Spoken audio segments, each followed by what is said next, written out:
In Congress, July 4, 1776. The unanimous declaration of the 13 United States of America. When, in the course of human events, it becomes necessary for one people to dissolve the political bands which have connected them with another, and to assume, among the powers of the earth, the separate and equal station to which the laws of nature and of nature's God entitle them, a decent respect to the opinions of mankind requires that they should declare the causes which impel them to the separation. We hold these truths to be self-evident, that all men are created equal, that they are endowed by their Creator with certain unalienable rights, that among these are life, liberty, and the pursuit of happiness, that to secure these rights, governments are instituted among men, deriving their just powers from the consent of the governed, that whenever any form of government becomes destructive of these ends, it is the right of the people to alter or to abolish it, and to institute new government, laying its foundation on such principles and organizing its powers in such form as to them shall seem most likely to effect their safety and happiness. Prudence indeed will dictate that governments long established should not be changed for light and transient causes, and accordingly all experience hath shewn that mankind are more disposed to suffer, while evils are sufferable, than to right themselves by abolishing the forms to which they are accustomed. But when a long train of abuses and usurpations, pursuing invariably the same object, evinces a design to reduce them under absolute despotism, it is their right, it is their duty, to throw off such government, and to provide new guards for their future security. Such has been the patient sufferance of these colonies, and such is now the necessity which constrains them to alter their former systems of government. The history of the present King of Great Britain is a history of repeated injuries and usurpations, all having in direct object the establishment of an absolute tyranny over these states. To prove this, let facts be submitted to a candid world. He has refused his assent to laws the most wholesome and necessary to the public good. He has forbidden his governors to pass laws of immediate and pressing importance unless suspended in their operation till his assent should be obtained. And when so suspended, he has utterly neglected to attend to them. He has refused to pass other laws for the accommodation of large districts of people, unless those people would relinquish the right of representation in the legislature, a right inestimable to them and formidable to tyrants only. He has called together legislative bodies at places unusual, uncomfortable, and distant from the depository of their public records, for the sole purpose of fatiguing them into compliance with his measures. He has dissolved representative houses repeatedly for opposing with manly firmness his invasions on the rights of the people. He has refused for a long time after such dissolutions to cause others to be elected, whereby the legislative powers, incapable of annihilation, have returned to the people at large for their exercise, the state remaining in the meantime exposed to all the dangers of invasion from without and convulsions within.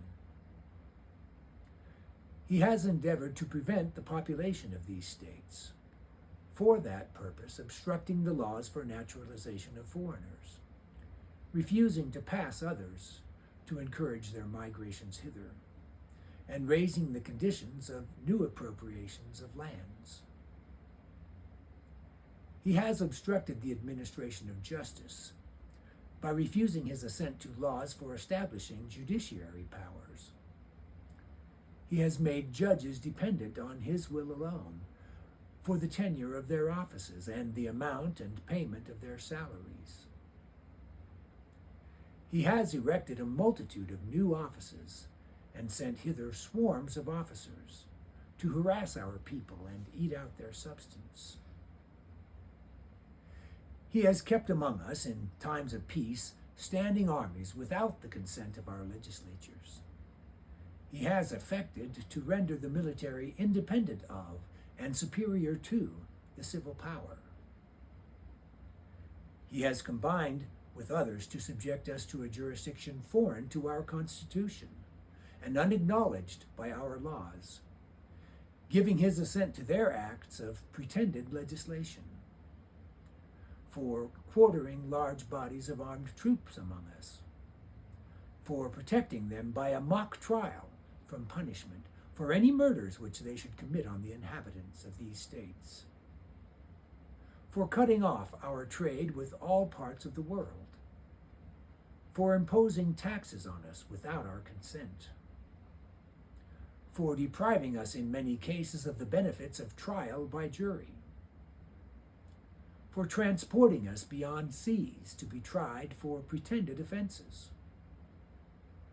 for abolishing the free system of English laws in a neighboring province, establishing therein an arbitrary government and enlarging its boundaries,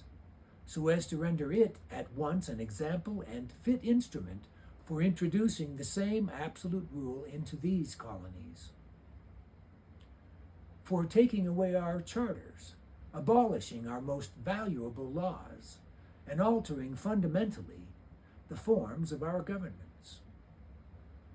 for suspending our own legislatures and declaring themselves invested with power to legislate for us in all cases whatsoever. He has abdicated government here by declaring us out of his protection and waging war against us. He has plundered our seas, ravaged our coasts, burnt our towns, and destroyed the lives of our people. He is at this time transporting large armies of foreign mercenaries to complete the works of death, desolation, and tyranny, already begun with circumstances of cruelty and perfidy scarcely paralleled in the most barbarous ages, and totally unworthy the head of a civilized nation. He has constrained our fellow citizens, taken captive on the high seas, to bear arms against their country, to become the executioners of their friends and brethren, or to fall themselves by their hands. He has excited domestic insurrections amongst us, and has endeavored to bring on the inhabitants of our frontiers, the merciless Indian savages, whose known rule of warfare is an undistinguished destruction of all ages, sexes, and conditions. In every stage of these oppressions, we have petitioned for redress in the most humble terms. Our repeated petitions have been answered only by repeated injury. A prince whose character is thus marked by every act which may define a tyrant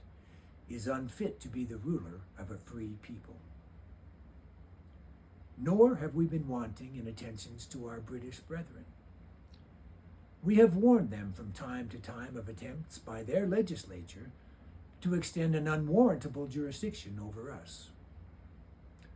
We have reminded them of the circumstances of our emigration and settlement here. We have appealed to their native justice and magnanimity, and we have conjured them by the ties of our common kindred to disavow these usurpations, which would inevitably interrupt our connections and correspondence. They too have been deaf to the voice of justice and of consanguinity. We must therefore acquiesce in the necessity which denounces our separation and hold them, as we hold the rest of mankind, enemies in war, in peace friends. We, therefore, the representatives of the United States of America, in General Congress assembled, appealing to the Supreme Judge of the world for the rectitude of our intentions, do in the name and by authority of the good people of these colonies solemnly publish and declare that these united colonies are and of right ought to be free and independent states, that they are absolved from all allegiance to the British Crown, and that all political connection between them and the state of Great Britain is and ought to be totally dissolved, and that as free and independent states they have full power to levy war, conclude peace, contract alliances, establish commerce, and to do all other acts and things which independent states may of right do. And for the support of this declaration, with a firm reliance on the protection of divine providence, we mutually pledge to each other our lives, our fortunes, and our sacred honor. I think that